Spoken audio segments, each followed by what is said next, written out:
Okay, I thought I'd do a video on the Samurai. So I'll just walk around and basically point everything out that I can point out. Dent.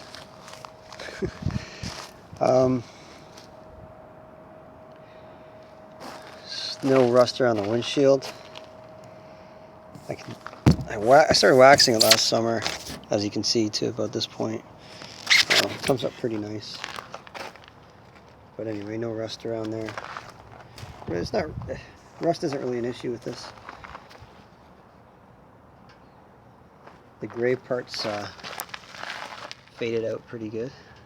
The black cleans up nice.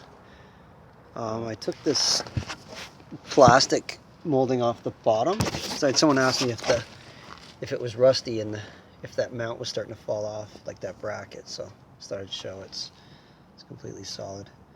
And there's paint's flaking off of this piece, but it's solid. There's no rust. That black, I guess, is the original paint. So yeah, I'll show you the imperfections. Any dents here and there.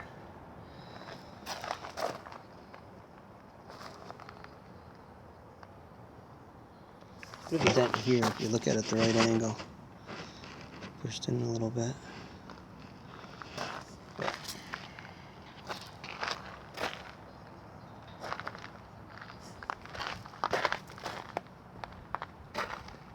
The other side has some rust starting in this area. This side doesn't.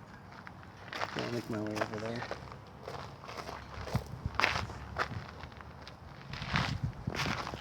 Dent right in that corner. Pretty big dent.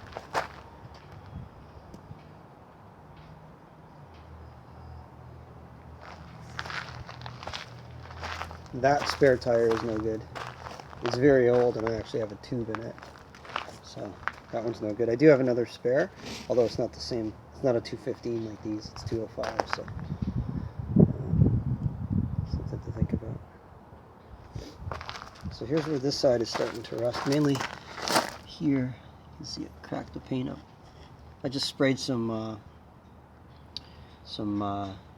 like underproofing, undercoating stuff in there, but you can see how it wants to bubble out and spread out, so that'll need some attention, I guess, in the spring. Another spot there. Oh, starting there. And a little bit right in that corner. So you have to take this plastic off and see what's going on. A little bit bubbly here around here too.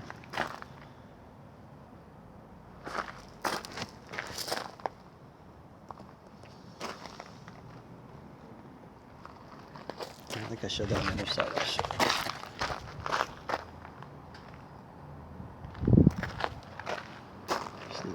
Not too bad on this side.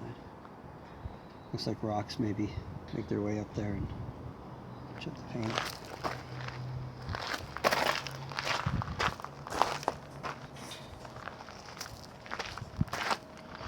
This plastic, for some reason, is warping. I don't know.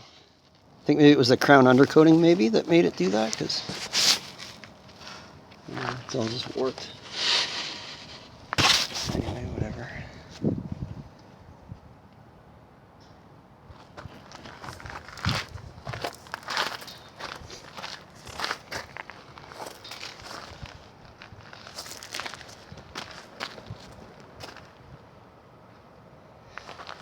There's actually these mounts are for a rack. My stepfather built a roof rack, and there's another section that actually attaches here that goes straight up, and I believe it attaches onto that piece, so you can put a full sheet of plywood or something up there. Like it's a fair size. So I forgot about that, but that piece exists too. It's at my parents' house. A little bit of a tweak in that front bumper, if you look at it the right way, kind of right there.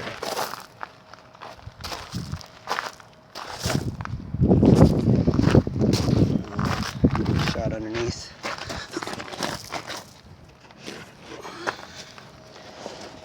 It's like really nice under here. So as soon as we got it from California, it was crown undercoated. And it was hardly driven in the winter anyway, but it's definitely no rust issues down here, that's for sure.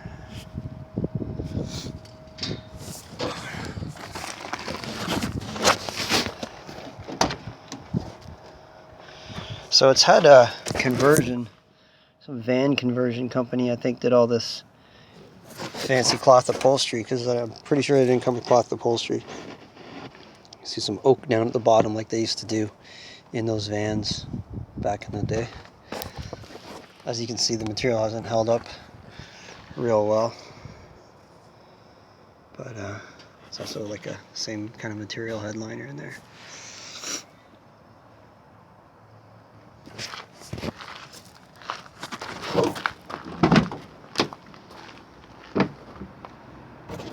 There's a hitch. For, obviously a lightweight trailer. And the wiring you'll have to mess with, because I have a little trailer that I used from Europe and the wiring was different. So this wiring is not your typical North American. Although there might be a flat 4 here as well. Actually, maybe it is. It's got just a regular flat 4. I think that one is actually original, and then I wired up a different system for my other little trailer. So anyway, whatever. There it is.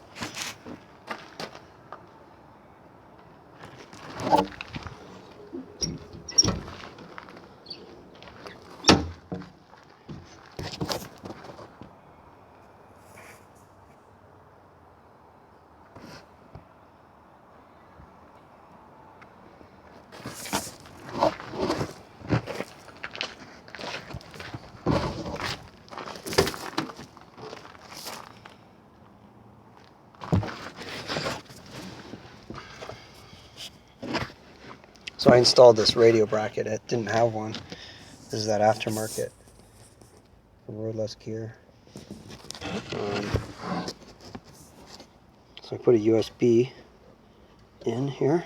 It's double. And I put this voltage one. I don't know how useful that is or how accurate it is. I just put a regular CD player in there, nothing special. There's only front speakers hooked up right now. There is wiring, I think, because I think it came with a radio. There's a bunch of wiring there if you wanted to do something a little bit more, something a little louder.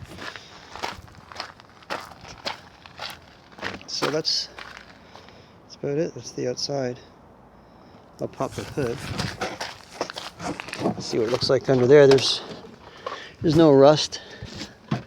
It's just a little greasy.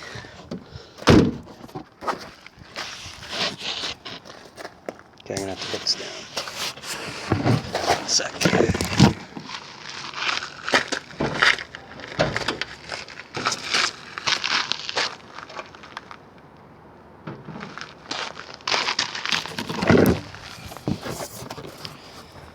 See, he's got a header.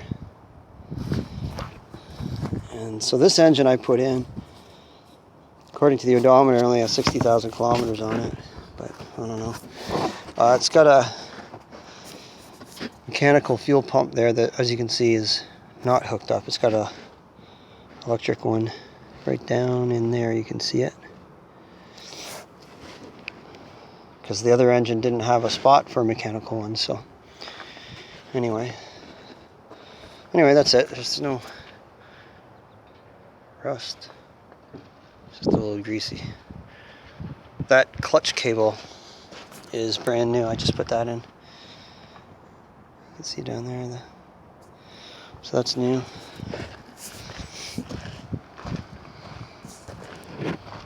And I guess I'll start it up too.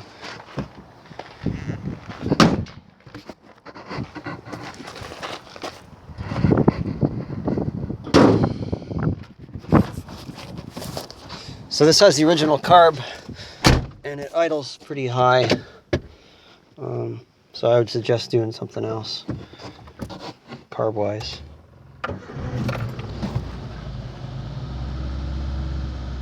So it revs pretty much around 2,000 RPM for the most part.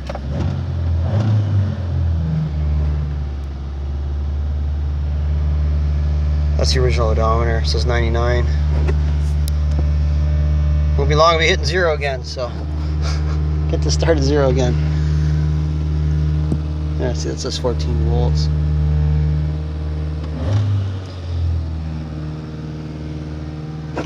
So yeah, that's about it. There's no clutch issues or anything. It runs and drives good. You hit the brakes, it stops good. It doesn't pull to any side or anything. It's pretty much just been my well, actually that's sensor light flash. It's just a sensor. You can hear the fuel pump. That's about it, I guess. That is about it. It's fun. It's decent on fuel. It's a great little summer toy compared to this beast, but I need a big truck like that to pull our camping trailer, so I'm kind of stuck with having a 3/4 ton truck. Well, it comes in handy sometimes, but